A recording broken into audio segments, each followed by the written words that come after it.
Hi,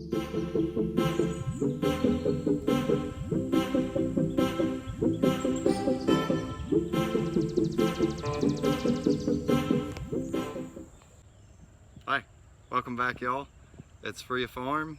We haven't made a real property tour for like a year and a half, so we got a lot going on. We've spent the last year and a half building up our market garden and doing lots of other cool projects.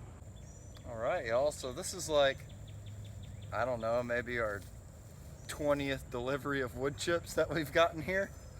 And we had planted all these elderberries last year. I had said we were going to do willows, and we did do those, and it was no success on the willows. Out of 50 trees, maybe 2 or 3 of them survived, but these elderberries have done wonderful. We've got some comfrey, black-eyed Susans, and other perennials on what is known as our fedge. This was supposed to be our salad garden, but it ended up turning into a wildflower garden. We do have some tomatoes in here though. This is the first bed that we planted, and now it is our everything bed.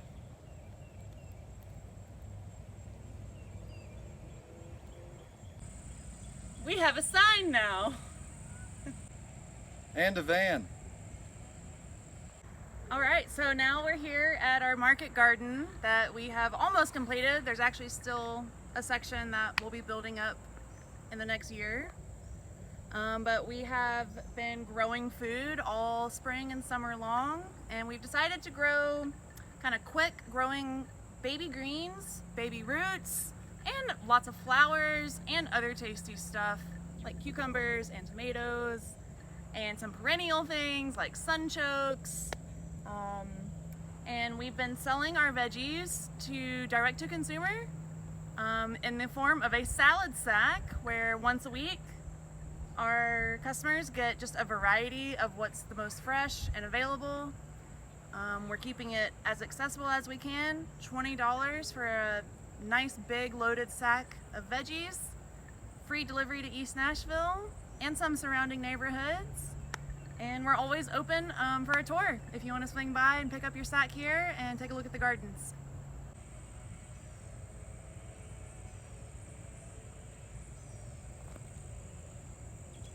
So right now we have about 36 25-foot long beds in our system. We're going to be adding like 10 to 12 more beds. We'll end up with about 50. Everything is just contained in like maybe 6,000 square feet or so. All these beds are never till. They were never had a tractor or been turned over or anything. It's like 6 inches of compost, and we're getting like 4 to 5 turns, it seems like, off of most of these beds. Also in here we've got like a little mini tiny shed just for quick access for like shovels, rakes, and hoes. We've put perennial beds all throughout the market garden that are surrounded by logs and have things like asparagus, comfrey. We tuck annual plants into there too, like zinnias and marigolds and things. And then we've got this little multi-purpose greenhouse slash, right now it's a shade house. We have some beautiful tomatoes that Sperry's been taking care of. And we're just keeping everything pretty condensed and small. Just not a whole lot of, last year we had 50 tomato plants. This year we have 18. So in the spring, in order to get some plants started, while it was a little cold, we constructed this greenhouse. We had no idea what we were doing. It took us about 11,000 hours and maybe $400 worth of materials to make this greenhouse. Our friends helped us out a little bit with it, and it's basically just built out of cattle panels and a few 4x4 posts, and the rest is 2x4s. Some little pallet wood as a table, and right now it's mostly acting as a little storage area for us, but we'll get back into using it in either the fall or the spring.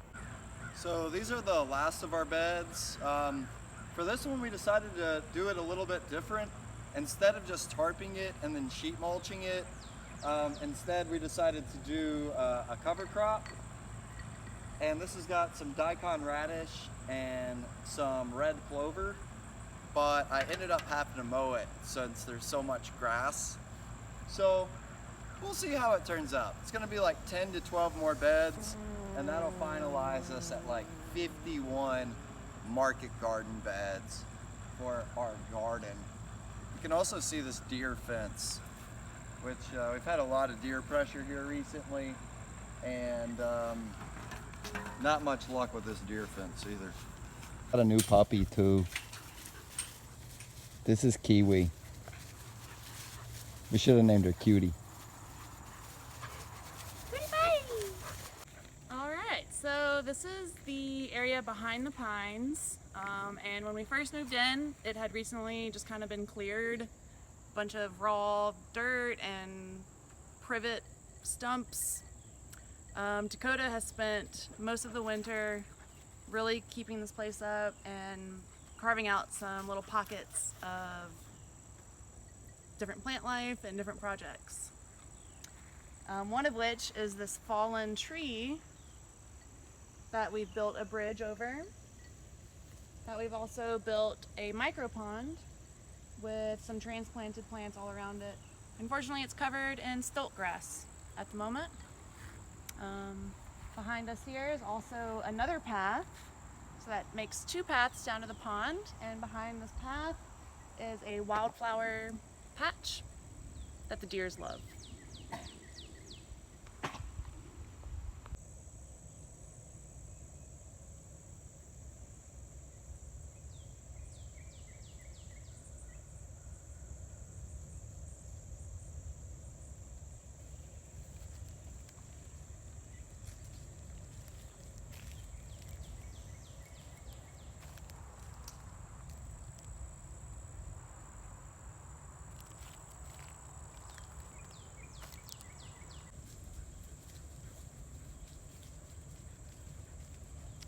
This is our pond, which at the moment is dry. Dakota has planted a bunch of, what'd you plant back there, Dakota? Sorghum, millet, strawberry clover, some grasses. We were hoping some of these grasses would attract some waterfowl that would help us seal our pond.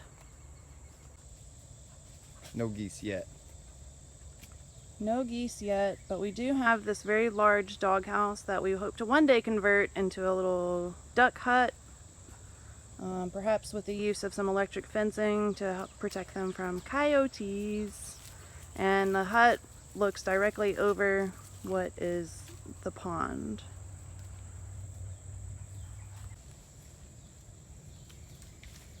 So whenever we first moved in, we didn't realize that our whole property was surrounded and full of privet. To be honest with you, I didn't know what privet even was. So it was brought here in like the 1850s, used as a windbreak, and then maybe 30 or 40 years later had started to naturalize in the southeast, and is now a rampant problem in the southeast especially. So all through here on edges, we've come through and cut down privet, removed honeysuckle. We're trying to replant things with clovers and different perennials.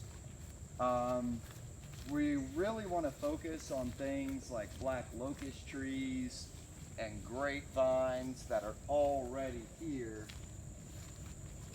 And clearing out the privet gives those things a lot more light and gives us some room to plant some more things. Okay, so we're at the very back hill of Freia Farm.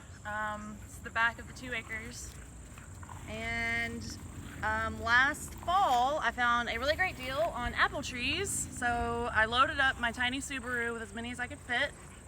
And then I went back the next day and loaded up again. And we started our orchard.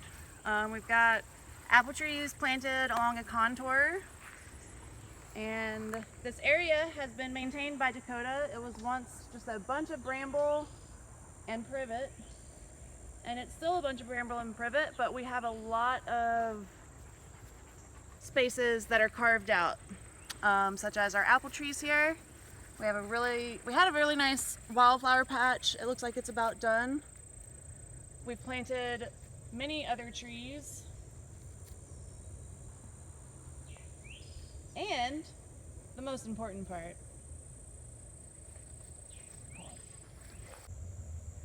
And most importantly, we now have a pumpkin patch. We decided to just tarp off this area to inhibit grass. And then we planted these pumpkins by seed along with some wildflowers. And we're just doing some dry farming up here. No irrigation. Other than rain and a few buckets that we've hauled up on the driest of weeks. We've given them a few water rings. Ish. Stuff.